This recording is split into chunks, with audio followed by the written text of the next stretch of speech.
Estamos en la UNED en el grado de Historia de las Religiones y vamos a hablar sobre teorías sobre el origen de las religiones. Hace 16 siglos hubo un simplón, padre de la Iglesia, Firmicus Maternus por nombre, que escribió un libro titulado Los errores de las religiones profanas. Es el libro más valioso jamás escrito por un estúpido. Los modernos sabios tienen gran dificultad en aprender las verdaderas doctrinas y prácticas de las religiones del mundo romano durante los primeros siglos de la era cristiana.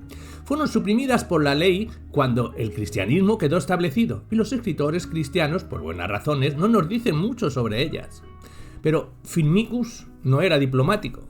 Se sentó a escribir todo lo que sabía acerca de las religiones paganas, y sacamos información muy valiosa de sus páginas. Firmicus estaba muy perturbado, y si ciertas partes de su libro se tradujesen y publicasen, muchos simples cristianos también se perturbarían. Él encontró que muchas de esas religiones paganas del mundo romano tenían salvadores y redentores. Aprendió que todos los años se celebraba el nacimiento de estos dioses, a menudo en medio invierno, y que todos los años, frecuentemente alrededor de la fecha de nuestra Pascua Florida, se celebraba la muerte y la resurrección de los dioses. Descubrió que en algunas de esas religiones se usaban pan y vino en el altar, y que velas, incienso y agua bendita eran parte de los ritos. ¿Y quién era Julius Firmicus Materno? Pues fue un cristiano que vivió en el reinado de Constantino I, alrededor del año 346, y compuso una obra titulada De Errore Religionum Profanarum, donde critica las creencias y prácticas religiosas de los paganos, simplificando al emperador que acabe con las antiguas religiones que compiten con el cristianismo. El libro Errores de las religiones profanas es conocido desde su impresión por primera vez en Estrasburgo, en el año 1562, y ha sido reimpreso varias veces. Un manuscrito palatino se conserva en la Biblioteca del Vaticano. El infeliz Firmicus llegó a la conclusión de que el diablo había revelado o inspirado tales cosas a las naciones paganas antes del nacimiento de Cristo, a fin de arruinar el éxito de la Iglesia cristiana cuando se fundara. «El diablo tiene sus cristos», exclamó. Lo que todo esto realmente significaba lo veremos más tarde. Es parte del estudio de la evolución. Los credos y leyendas y ritos han evolucionado exactamente como han evolucionado las estrellas y las flores, pero hasta que se hizo ese maravilloso descubrimiento de la evolución a mediados del siglo XIX, la obra de la creación había estado dividida entre Dios y el diablo. Todas las cosas buenas, especialmente toda la verdadera religión, había venido de Dios. Todo lo malo, especialmente las falsas creencias, habían venido del diablo. El ser humano por sí mismo era un infeliz maniquí, incapaz de hacer mucho, ni bueno ni malo. Ahora tenemos una ciencia de religión, así exactamente como tenemos una ciencia de rocas y átomos, de cuerpos y mentes. La idea común de que la ciencia se encarga de las cosas materiales y la religión de las espirituales está muy descarriada. Una de las más conocidas ciencias en los Estados Unidos es la de la mente, la psicología. ¿Es esta acaso una cosa material? Tenemos entonces una ciencia de la estética, o del sentido de la belleza, una ciencia de ética, o del sentido de la moral, una ciencia de la sociología, y así sucesivamente. Ciencia significa simplemente el estudio crítico y certero de todo lo que existe. La religión es un sujeto fascinante para el estudio científico, y ahora tenemos veintenas de sabios expertos entregados al estudio del origen y desarrollo de la religión. La religión ha desempeñado por largo tiempo, sin duda alguna, durante decenas de millares de años, un papel tan importante en la vida humana que es un asunto de lo más apropiado para el estudio científico. Qué drama, qué epopeya parece al estudiante de épocas futuras si, como yo creo, la humanidad está ahora abandonando toda religión como resultado de su progreso. Vemos las tribus salvajes que nos presentan hoy un cuadro vivido de lo que todos fuimos hace pocos millares de años. La religión los domina y absorbe más hasta que la sensualidad. Todas sus esperanzas y todos sus temores están concentrados en el rústico templo y el sacerdote nativo. El hombre se civiliza, y de todas las grandes ciudades que ha construido, poco queda hoy fuera de las ruinas de sus templos. Son los templos de Egipto, los templos túmulos de Babilonia, el Partenón de Atenas, lo que vamos a contemplar. Las catedrales de la Edad Media sobreviven en todo su esplendor, mientras que los hogares de los que la construyeron se deshicieron en polvo hace siglos. El hombre ha hecho tanto por los dioses y tan poco por sí mismo. Ahora la Iglesia está perdida en la selva del asfalto de nuestras grandes ciudades, y mañana ¿Pasará para siempre la idea de que tan estupendamente hubo de llenar el corazón y la vida del hombre durante milenios? Esto es muchísimo más digno de estudio que de las rimas de un poeta o los huesos de un murciélago. Es de particular importancia estudiarlo al iniciar un estudio de la religión, por dos motivos. El primero, que la mayoría de los escritores sobre la ciencia de la religión o de la religión comparada son demasiado tímidos. Siempre parecen estar ofreciendo excusas al mundo por aplicar el espíritu científico a algo tan sacrosanto como la religión. Por favor, entiendan, dicen a cada oración que no estamos emitiendo opiniones sobre la verdad o el valor de las creencias religiosas. El lector que decida a su gusto. Yo voy a reunir todos los datos disponibles para arrojar luz sobre el origen y temprano desarrollo de la religión. Pero me parece ridículo decir que esto no tendrá nada que ver con la verdad de la religión. Si descubrimos cómo fue que el hombre por primera vez empezó a creer en un alma, en un mundo de espíritus y en una jerarquía de dioses, en el mundo espiritual hacemos un descubrimiento de importancia práctica. Pero, ¿cómo vamos a poder dar información positiva sobre el origen de la religión? Si, como enseña la evolución, ella brotó en las mentes humanas hace decenas de miles de años. ¿Cómo podremos decir que la religión no fue revelada, sino que creció de un pequeño germen de emoción y conjeturas en la neblinosa mente del hombre primitivo? El oponente religioso de la ciencia y la evolución es capaz de desdeñar las declaraciones de los científicos porque conocen solo las conclusiones, no los métodos de los científicos. Esa actitud, de todos modos, está muy mal fundada. Los escritores fundamentalistas, que creen ridiculizar a la ciencia, ¿están realmente haciéndose ridículos a sí mismos? ¿Cómo? Los hombres que nos han dado el vapor y la electricidad, cuyas labores son la base de toda nuestra química y nuestra textilería, que han medido el universo y doblado la duración media de la vida humana, objeto de la burla de un puñado de panfletistas y predicadores escasamente educados y con muy ordinarias facultades mentales. ¿Es eso probable? ¿No es más probable que sean mal comprendidos y mal representados? El escritor de este tipo de literatura generalmente contesta que reconoce todo lo que debemos a la ciencia en el lado material. Ahí, dice la ciencia, trata de hechos. Lo que él pone en ridículo es el científico que se sale de los hechos y amontona conjeturas sobre conjeturas acerca de cosas no materiales, acerca de religión, por ejemplo. Ahora bien, cuando un científico dice que cree o que no cree en Dios o en Cristo, esta objeción es válida. Está saliéndose del terreno científico, pero cuando trata de evolución o de la naturaleza o de la ley moral o del desenvolvimiento de la religión, está tratando de hechos, y sus métodos son los mismos que cuando mide las distancias al Sol y a los planetas. Primero reúne los hechos y después los interpreta. Si la ciencia solamente coleccionara hechos, todavía estaríamos esperando por las maravillas de la química, la medicina y la cirugía, los utensilios eléctricos, los medios de transporte y el millón de comodidades de los tiempos modernos. El origen de la religión es un buen ejemplo. Las primeras vagas ideas o sentimientos religiosos entraron en la mente humana hace milenios. Ahora bien, cosas que han sucedido hace milenios son aptas para dejar huellas y podemos descubrir algunas de ellas. Como todo el mundo sabe, el hombre prehistórico dejó tras sí millones de sus herramientas de pedernal y estas nos dan una medida de su inteligencia. Inmediatamente puede uno ver que es muy posible adquirir conocimiento positivo hasta sobre el estado de la mente hace 5.000 o 100.000 años. Pero no encontramos rastro de religión en nada de lo que el hombre primitivo nos ha dejado. Hace unos 20.000 años el hombre empezó a tallar figuras en marfil y en piedra, y algunas puede que sean de naturaleza religiosa. Puede. De cualquier modo, enterraban a sus muertos y a veces les ponían sus utensilios y adornos de conchas próximas al cuerpo, una clara prueba de que creían que el fallecido había ido al feliz coto de cacería. Pero esto no es el comienzo de la religión. Debemos probar de otra manera. La evolución no significa en lo más mínimo que toda criatura viviente evoluciona continuamente. Solamente cuando sus condiciones de vida cambian, los animales o las plantas necesitan cambiar. Así pasa también con los seres humanos. Ponga una raza humana en una isla, como Australia. No permita la entrada a competidores superiores y no tendrá motivo para progresar. No hay estímulo para avanzar. Y desde el comienzo de la historia, la raza humana ha ido lanzando esas ramas laterales a regiones aisladas.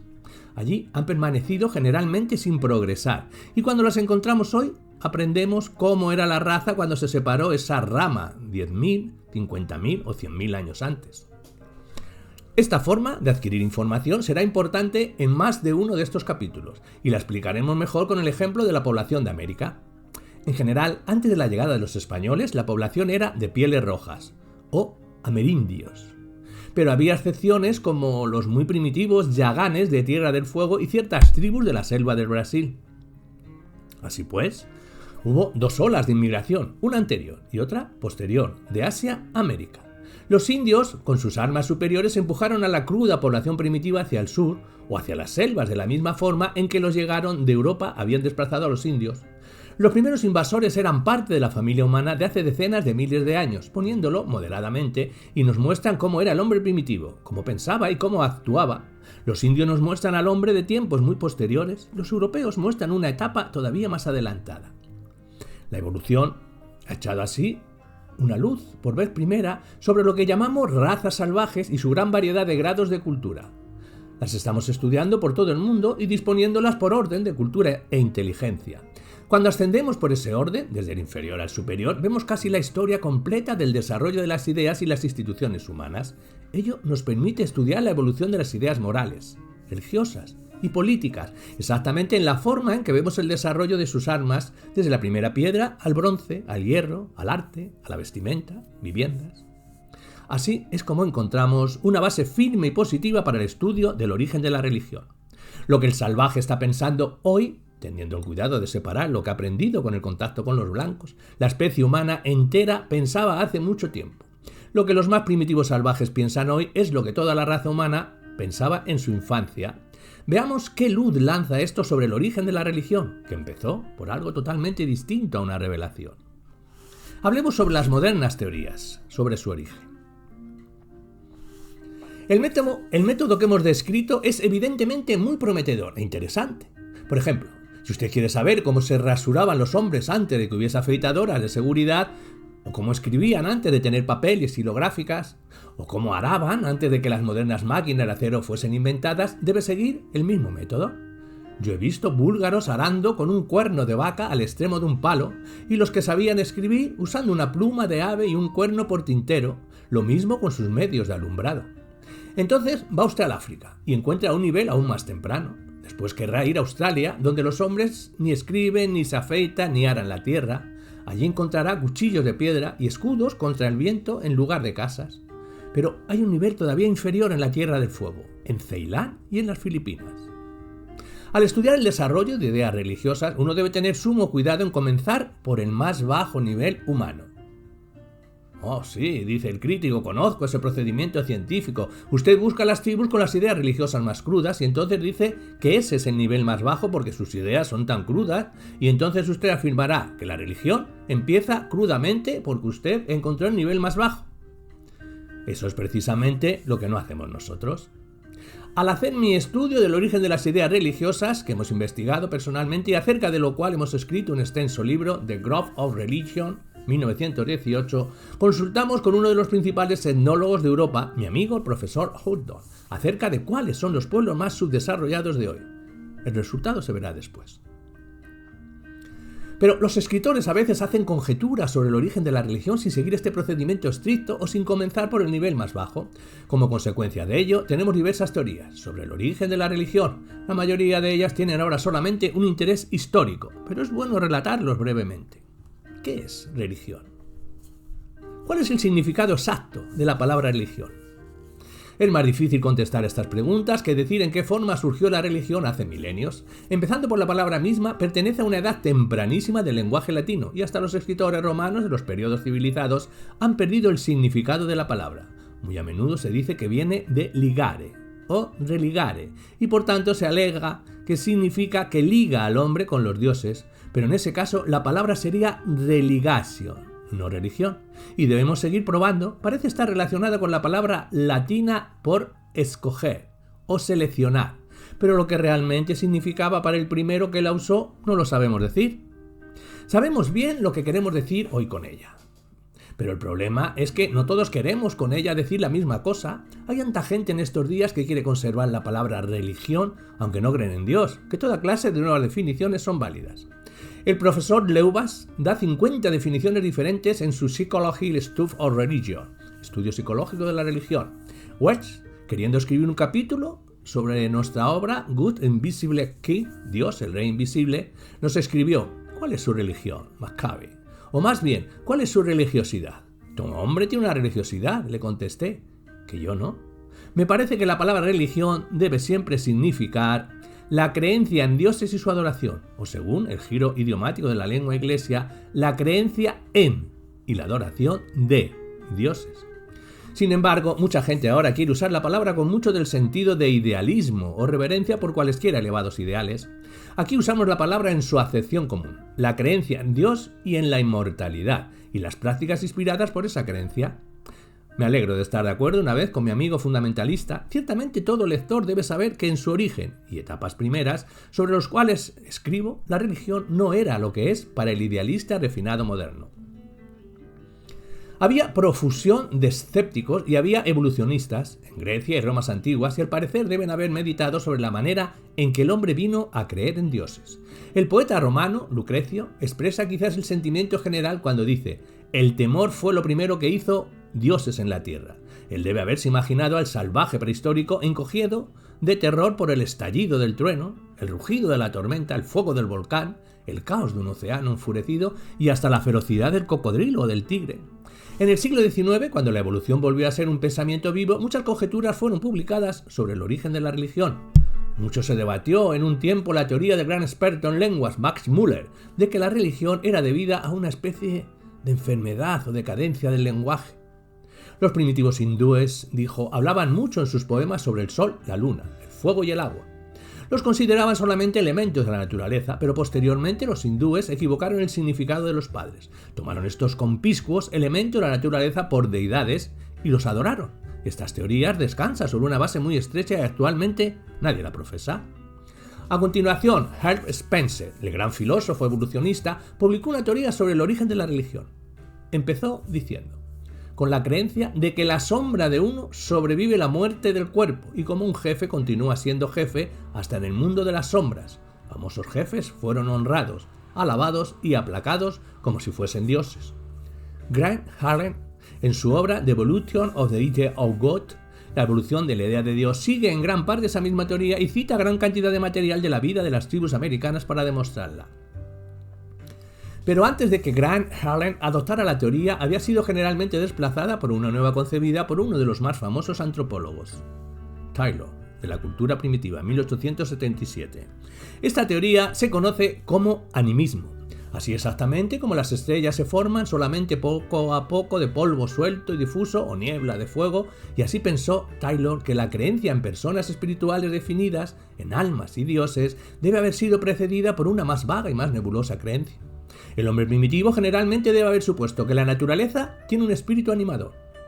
Esta animación, vaga general, se concretó en el curso del tiempo en separadas y definidas personalidades, los dioses y diosas del cielo, del sol y de la luna, del fuego y del agua, los espíritus de los árboles, de las fuentes, de los animales. Escritores más recientes piensan que el animismo general de Taylor no fue la primera etapa. Hubo, decían ellos, una etapa más vaga y anterior que llamaron preanimismo.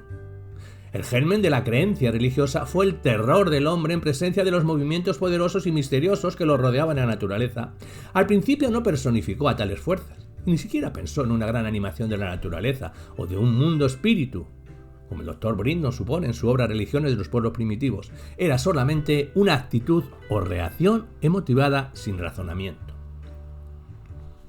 Los mejores libros que presentan esta teoría de la religión, que tienen muchos partidarios, son tal vez The Loss of Religion, Umbral de la Religión, y Religion Revolution of Today, La Revolución Religiosa de Hoy, del profesor Storwell. La percepción de los indígenas de Melanesia parece congruente con esta teoría y se cita frecuentemente en su apoyo. Irving Queen, Development of Religion o El Desarrollo de la Religión, señala que los indios americanos tenían un sentimiento correspondiente. Esta es la tendencia general de la conjetura sobre el origen de la religión, aunque hay varias otras teorías. La teoría fálica, de que surgió de emociones sexuales, se tratará en un capítulo posterior. El doctor Farnell, distinguida autoridad en esta ciencia, piensa que el terror del hombre primitivo hacia el derramamiento de sangre y la muerte condujo a la religión. Cramble, una autoridad piensa que más bien surgió de la actitud general humana hacia la vida. Otros parten de la temprana religión griega y piensan que la Madre Tierra fue la primera en inspirar sentimientos religiosos. Algunos, en resumen, como el profesor Leuba, uno de los principales expertos americanos en religión, piensan que la religión tuvo muchas raíces diferentes, no una sola, y reúne todas las teorías en The Psychological Study of Religion, el estudio psicológico de la religión. Los que lo deseamos o deseen pueden leer las obras que hemos citado, pero quisiera presentar una o dos reflexiones generales sobre estas teorías.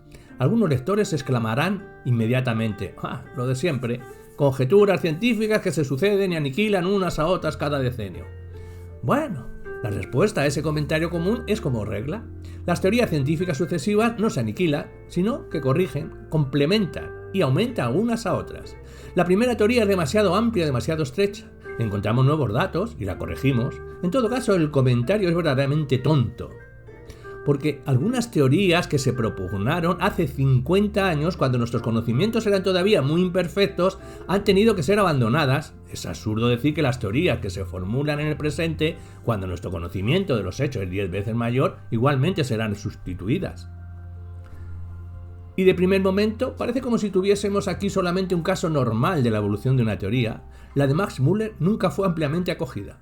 Fue solo una conjetura inicial hace casi un siglo. La de Spencer parece sólida hasta ahora, pero Taylor siguió la pista o pensó que la seguía de una etapa más temprana de la evolución de espíritus y dioses, y los preanimistas solamente alegan haber encontrado una etapa todavía más remota. La teoría se amplía o refuerza sucesivamente. Pero vamos a tratar de mostrar que Spencer tenía razón y que las etapas animísticas y preanimísticas no procedieron a la creencia en un alma definida o un doble. Las conjeturas sobre este asunto son difíciles y peligrosas. El erudito moderno tiene que situarse en la actitud mental del salvaje. Ver cómo reaccionaría la mente del salvaje ante las experiencias cotidianas de la vida salvaje.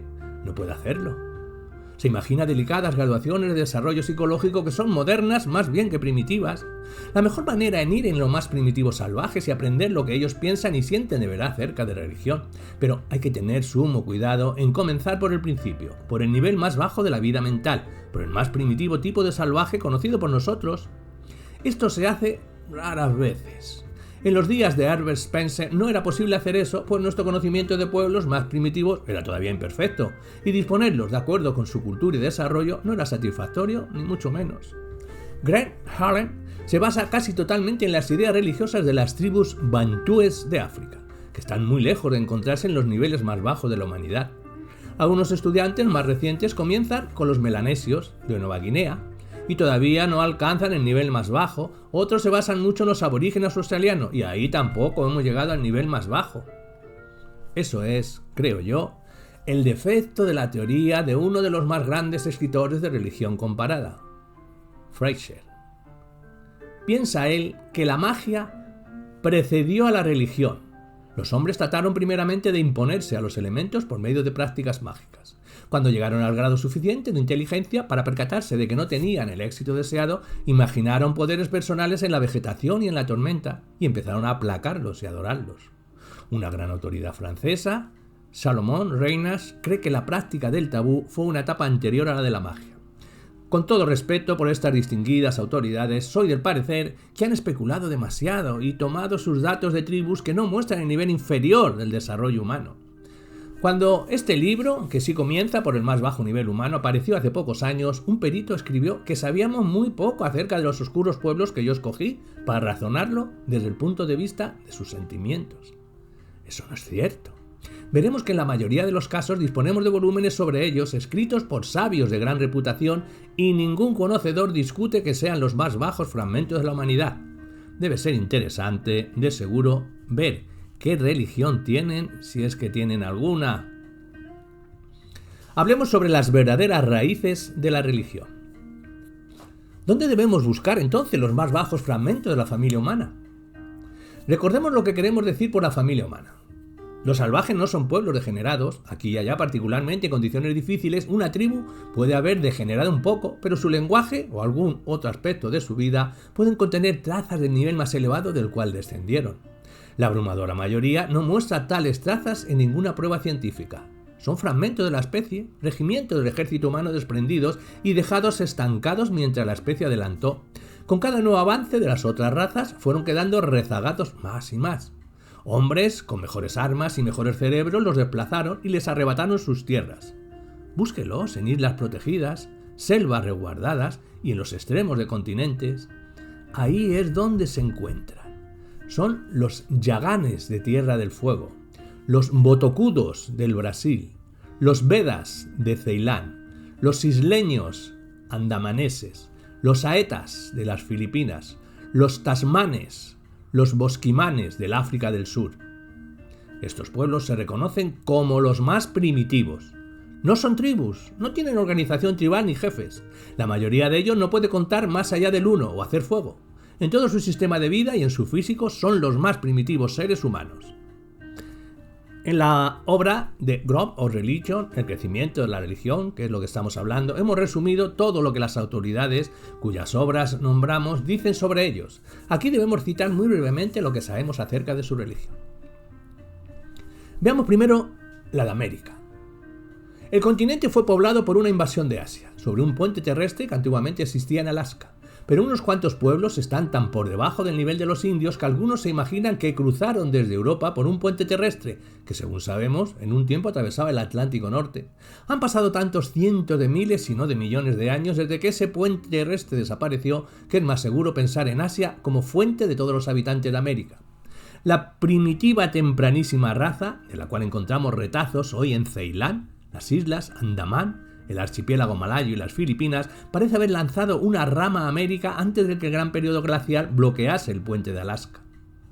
Los posteriores y más adelantados invasores indios, después del periodo glacial, los desplazaron hacia el sur, y los que quedan de ellos tiritan y se extinguen hoy en las heladas costas de Tierra del Fuego o vagan por las tupidas selvas del Brasil. En Tierra del Fuego hay 3 etnias. Nos interesan los primitivos yaganes. Estos parecen haber degenerado en muchos respectos, pero no muestran señas de degeneración de un nivel religioso más elevado. Afortunadamente, fueron estudiados plenamente durante 2 años, 1882 y el 83, por 2 capacitados científicos franceses mucho antes de que les llegaran ideas modernas, y estos hombres, Hyades y Deniker, dicen: «Nunca hemos percibido la menor alusión a idea alguna de culto o de religión». Citan ellos a un misionero, Brigues, que antes que ellos hubo de pasar 20 años entre los yaganes. Y dijo él: «No tienen ni esperanza ni temor más allá de la tumba. Para ellos no hay Dios, ni bien ni mal, ni espíritus que temer aparte de los fantasmas que le pueden causar daño en este mundo. La muerte es el final de la existencia, y no tienen idea de ninguna vida espiritual o de que el ser humano se compone de un cuerpo y de un alma». Hagamos una pausa por un momento para comentar sobre otro objeto de controversia religiosa. Se dice constantemente que ninguna tribu ha existido jamás sin creencia en Dios. Hasta el profesor Leuba, por extraño que parezca, dice en su estudio psicológico de la religión que eso es así. Está muy lejos de ser así. De todos modos, no alcanzamos a ver qué consuelo puede derivar un cristiano de la declaración de que el más bajo de los salvajes comparte su creencia en Dios. Quizás pueda alegarse de que esa creencia universal es indicio de una revelación primitiva de un instinto de la naturaleza humana. Si se alega esto último, podemos decir que un instinto que es tan fuerte en el salvaje y tan endeble en el hombre civilizado moderno apenas es merecedor de respeto alguno. Y si se aduce que la universalidad de la creencia señala a una revelación primitiva, tenemos que lamentar solamente que la revelación no haya contenido también la advertencia de que la adoración debería ser libre de derramamiento de sangre, de sacrificios humanos y de todas las monstruosidades de la religión del salvaje. De hecho, es falso que todas las naciones o etnias creen en Dios. Acabamos de citar a un espiritismo y devoto misionero que declara que los yaganes no tienen creencias religiosas de ninguna clase, y los misioneros nunca se equivocan en favor del racionalismo. Veremos que ninguno de los pueblos descritos en este capítulo cree en Dios alguno, y que inclusive pueblos más elevados, que describiremos después, tampoco tienen Dios ni dioses. La especie humana no comienzan con monoteísmo o con una revelación y degenera de ellos.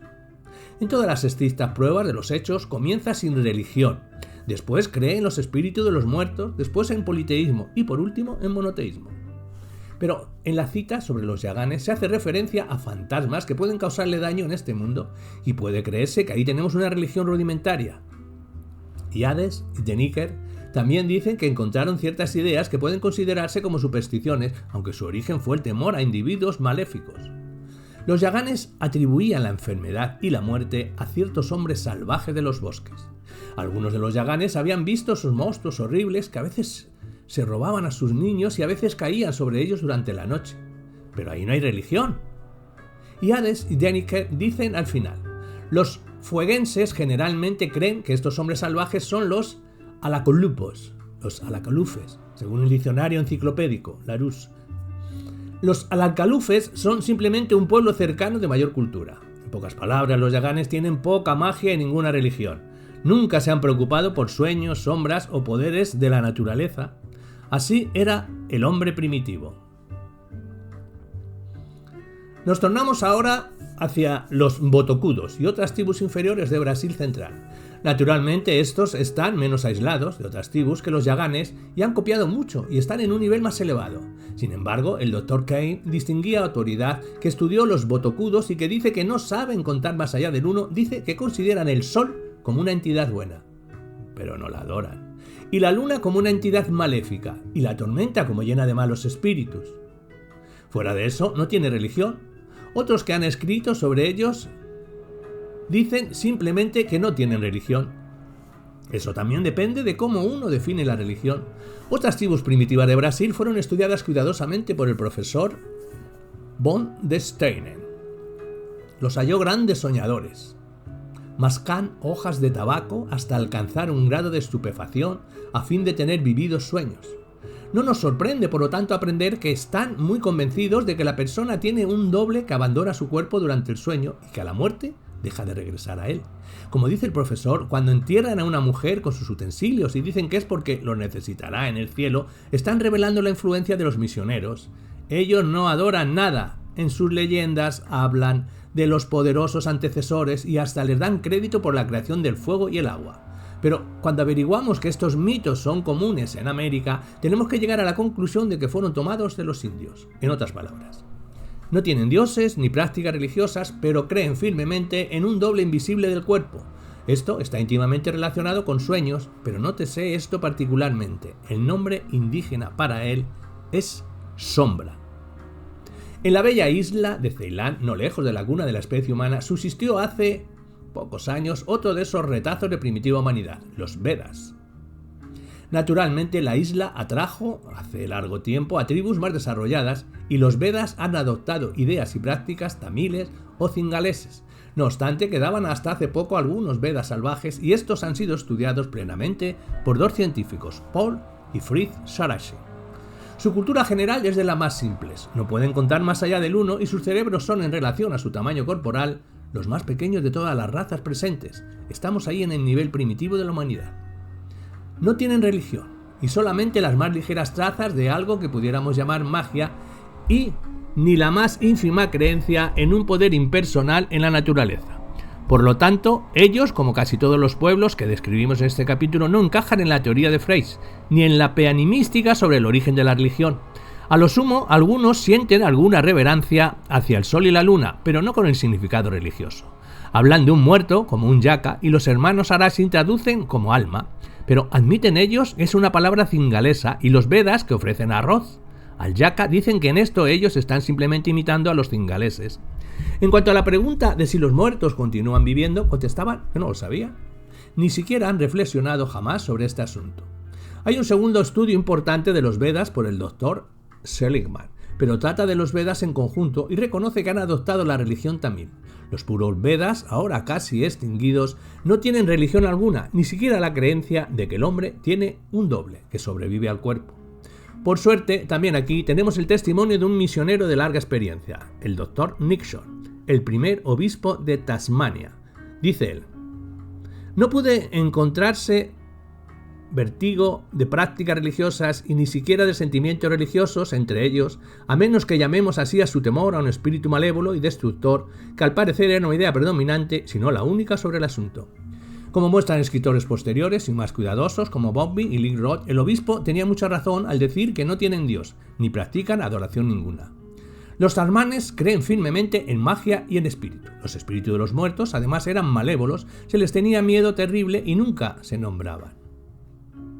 Regresando al Océano Índico, recogemos otro fragmento de temprana humanidad en el archipiélago Andamán. Sus ideas y prácticas, sin embargo, están grandemente adulteradas por elementos extranjeros porque las islas están en la ruta de gente marinera y su religión contiene intrusiones tan obvias como la creencia en el Edén y el diluvio. Los samoanos de la península malaya son otros evanescentes flamencos de la primitiva raza, una raza de negros de baja estatura, esparcida en grupos a lo largo de la costa asiática y en Tasmania y Sudáfrica. No es un secreto que los samoanos, sin embargo, han adoptado muchas ideas de los malayos, tienen una especie de deidades llamadas Kari y Ple, y de vez en cuando hacen sacrificios humanos a Kari. En esto y en sus prácticas y leyendas mágicas no podemos de ninguna manera desenmarañar las ideas nativas adoptadas. En las Filipinas, la raza, usted ve, se extiende hacia América y proporciona una pista de los botocudos y yaganse. Se encuentran unos cuantos miles adicionales de negritos primitivos llamados los saetas. Por último, tenemos los bosquimanes de África del Sur.